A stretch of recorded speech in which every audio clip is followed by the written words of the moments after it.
Dulu, bagiku Korea Selatan adalah tentang hamparan salju putih yang turun perlahan, Namsan Tower yang romantis di malam hari, dan laki-laki berjaket tebal yang menyodorkan payung saat hujan turun. Aku dan suamiku, Mas Bayu, sering menghabiskan malam di ruang TV rumah kontrakan kami yang sempit, menonton rentetan drama Korea dari VCD bajakan yang kami sewa di ujung gang. Bagus ya? Enduk, negaranya bersih. Orang-orangnya juga kaya, ucap Mas Bayu suatu malam, sambil menghembuskan asap rokoknya ke udara. Aku hanya tersenyum tipis, merapatkan dasterku yang sudah pudar warnanya. Saat itu, anak kami, Raka, baru berusia 3 tahun dan sedang demam. Uang di dompetku tinggal Rp20.000, sementara beras di kaleng sudah berdebu. Realita hidup kami jauh dari kata indah. Mas Bayu hanya pekerja serabutan yang gajinya tak menentu. Sedangkan aku hanya ibu rumah tangga biasa. Kebutuhan yang semakin mencekik akhirnya memaksaku mengambil keputusan paling nekat dalam hidupku. Mendaftar ke PJTK untuk menjadi buruh migran di Korea Selatan. Kamu tenang saja di sana. Fokus kerja. Biar aku yang urus Raka dan atur uang kirimanmu. 5 tahun kamu di sana.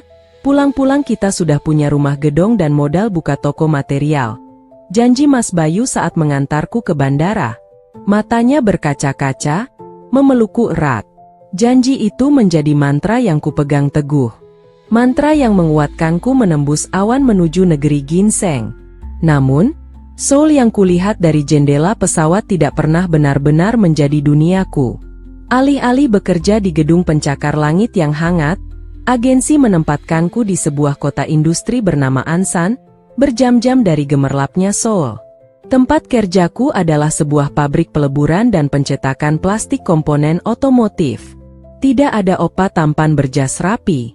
Yang ada hanyalah Sajangnim, bos, parubaya yang selalu berteriak dengan urat leher menonjol setiap kali mesin melambat, dan bau plastik terbakar yang menyengat paru-paru selama 12 jam sehari. Realita menamparku dengan keras. Pekerjaanku menuntutku berdiri di depan mesin pres panas dari jam 7 pagi hingga jam 7 malam. Jika pesanan sedang banyak, aku harus lembur hingga jam 10 malam. Tanganku yang dulu halus mulai kapalan, melepuh terkena percikan plastik panas, dan ujung-ujung jariku sering mati rasa karena terlalu sering menjepit lempengan besi.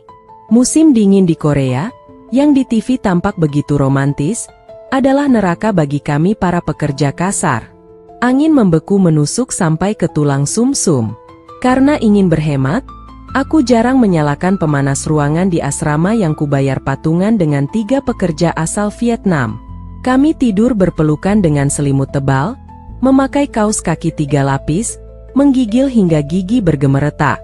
Makananku setiap hari nyaris selalu sama. Ramyun instan murah dicampur telur, atau nasi dengan kimchi sisa dari kantin pabrik. Aku menahan lapar, menahan dingin, dan menahan sakit saat asam lambungku kumat. Aku tidak pernah membeli baju baru, apalagi jalan-jalan ke Myeongdong untuk membeli kosmetik. Setiap kali gajian tiba, setelah dipotong biaya asrama dan makan seadanya, sisa uangnya, puluhan juta rupiah jika dikurskan, langsung kutransfer ke rekening Mas Bayu. Bulan ini uangnya aku belikan tanah kaplingan di pinggir jalan raya ya, Dek. Mumpung harganya lagi miring. Bulan depan kalau ada lebih, kita mulai cicil beli bata sama semen. Lapor Mas Bayu di ujung telepon. Suaranya selalu terdengar antusias. Iya, Mas. Atur saja yang baik. Raka sehat, kan? Sepatunya sudah dibelikan yang baru? Tanyaku, menyeka air mata yang menetes pelan. Sehat, Dek. Ini Raka lagi main. Kamu jaga kesehatannya. Jangan lupa makan. Telepon singkat berdurasi 5 menit itu adalah bahan bakarku. Setiap kali pinggangku serasa mau patah, setiap kali aku dimaki Sajangnim karena salah menyortir barang, aku selalu membayangkan pondasi rumah kami yang sedang dibangun. Aku membayangkan lantai keramik yang dingin, kamar Raka yang luas, dan warung kelontong yang akan kujaga kelak saat aku pulang. Bayangan itu membuat rasa sakit di tubuhku menguap. Aku rela hancur di sini, Asalkan keluargaku sejahtera di sana. 4 tahun berlalu. Tubuhku akhirnya menyerah. Terlalu sering menghirup asap kimia dan kelelahan ekstrim membuat paru-paruku bermasalah. Dokter di klinik Ansan memvonisku dengan infeksi saluran pernapasan kronis dan menyarankanku untuk berhenti bekerja di lingkungan pabrik. Kontrak kerjaku tinggal 1 tahun lagi, tapi aku memutuskan untuk membatalkannya. Lagi pula, menurut catatanku, uang yang kukirimkan ke Mas Bayu selama 4 tahun ini sudah lebih dari 500 juta rupiah. Itu sudah sangat cukup untuk membangun rumah yang layak dan memulai usaha. Aku memutuskan pulang tanpa memberitahu Mas Bayu jadwal penerbanganku. Aku ingin memberikan kejutan. Aku membayangkan wajah kagetnya, senyum Raka, dan kemegahan rumah baru kami yang selama ini hanya kulihat dari deskripsi Mas Bayu di telepon. Perjalanan dari Bandara Soekarno-Hatta menuju kampung halamanku di Jawa Timur terasa begitu lambat. Aku menyewa mobil travel, memangku sebuah koper berisi sedikit baju, beberapa mainan robot-robotan dari Dongdaemun untuk Raka, dan sisa uang saku yang tak seberapa.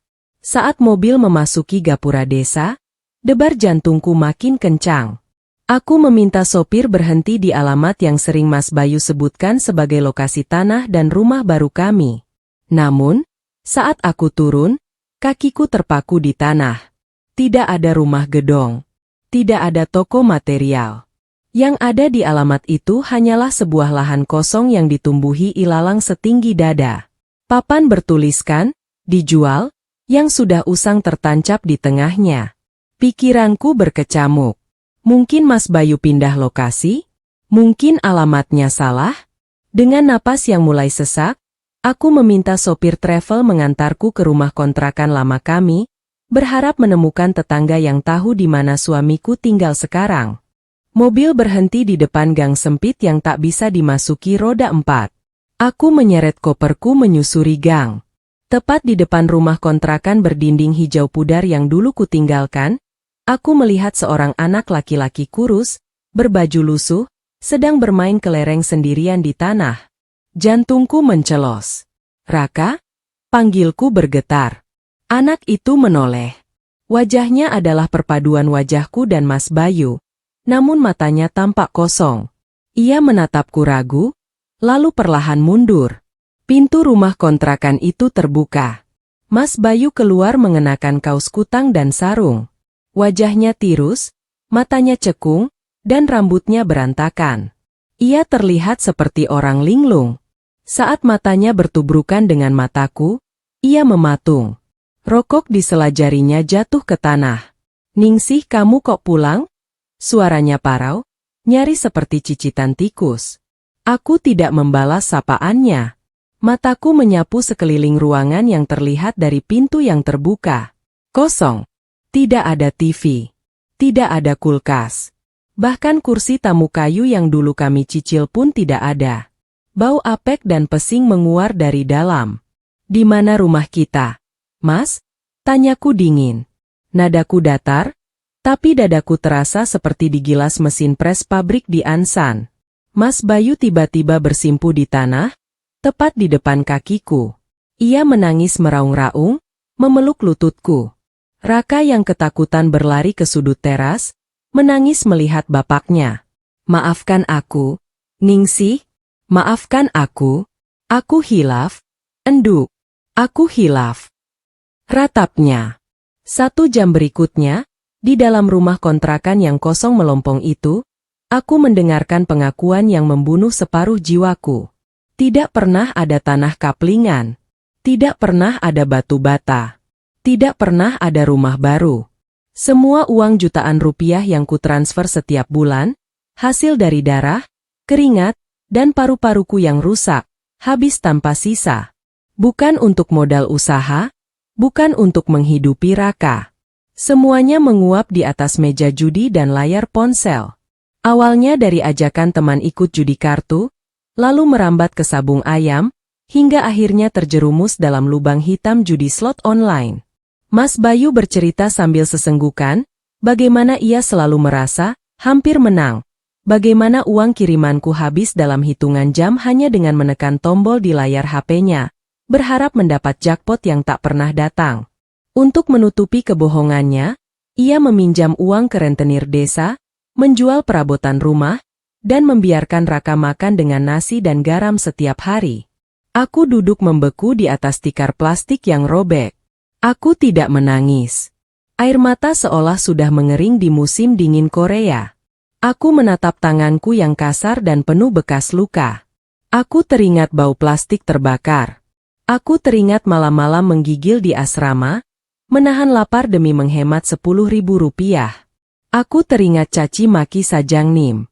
Aku teringat darah yang kubatukan seminggu sebelum aku memutuskan pulang. Semua pengorbanan itu, rasa sakit yang hampir merenggut nyawaku, ditukar oleh suamiku dengan gambar putaran mesin di layar ponselnya. Keringatku menguap, bukan oleh terik matahari, melainkan oleh keserakahan laki-laki yang seharusnya melindungiku. Aku janji akan berubah, Ningsih. Aku janji. Kita mulai dari nol lagi ya? Rengeknya memelas. Aku menatap mata laki-laki itu. Laki-laki yang dulu pernah kuanggap sebagai pelindung, kini tak lebih dari lintah yang menghisap darahku dari kejauhan. Kita? Tanyaku sinis. Tidak ada, kita, lagi, Mas. Hari itu juga, aku mengemasi barang-barang Raka ke dalam koperku. Aku tidak mempedulikan tangisan dan raungan Mas Bayu yang bersujud memohon ampun. Aku memegang tangan Raka erat-erat, berjalan keluar dari gang sempit itu tanpa menoleh ke belakang. Kisahku bukanlah drama Korea yang berakhir dengan ciuman di bawah hujan salju dan kehidupan yang bahagia selamanya. Realita hidupku sebagai TKW adalah tragedi yang diciptakan oleh orang terdekatku sendiri. Aku pulang membawa tubuh yang rusak dan dompet yang kosong. Namun, saat aku duduk di bus menuju rumah kerabatku di kota lain, memeluk Raka yang akhirnya tertidur pulas di pangkuanku, aku menyadari satu hal. Aku bertahan hidup dari kerasnya mesin pabrik dan kejamnya musim dingin di Ansan. Aku tidak mati di sana. Maka, aku pun tidak akan mati hanya karena pengkhianatan seorang penjudi. Aku masih punya dua tangan yang kuat, meski kasar. Aku masih punya kewarasan, dan yang terpenting, aku akhirnya membawa Raka bersamaku. Di luar jendela bus, matahari sore bersinar terang. Tidak ada salju, tidak ada drama. Hanya ada aku, Raka, dan sebuah jalan panjang untuk memulai hidupku kembali, kali ini, dengan kedua kakiku sendiri.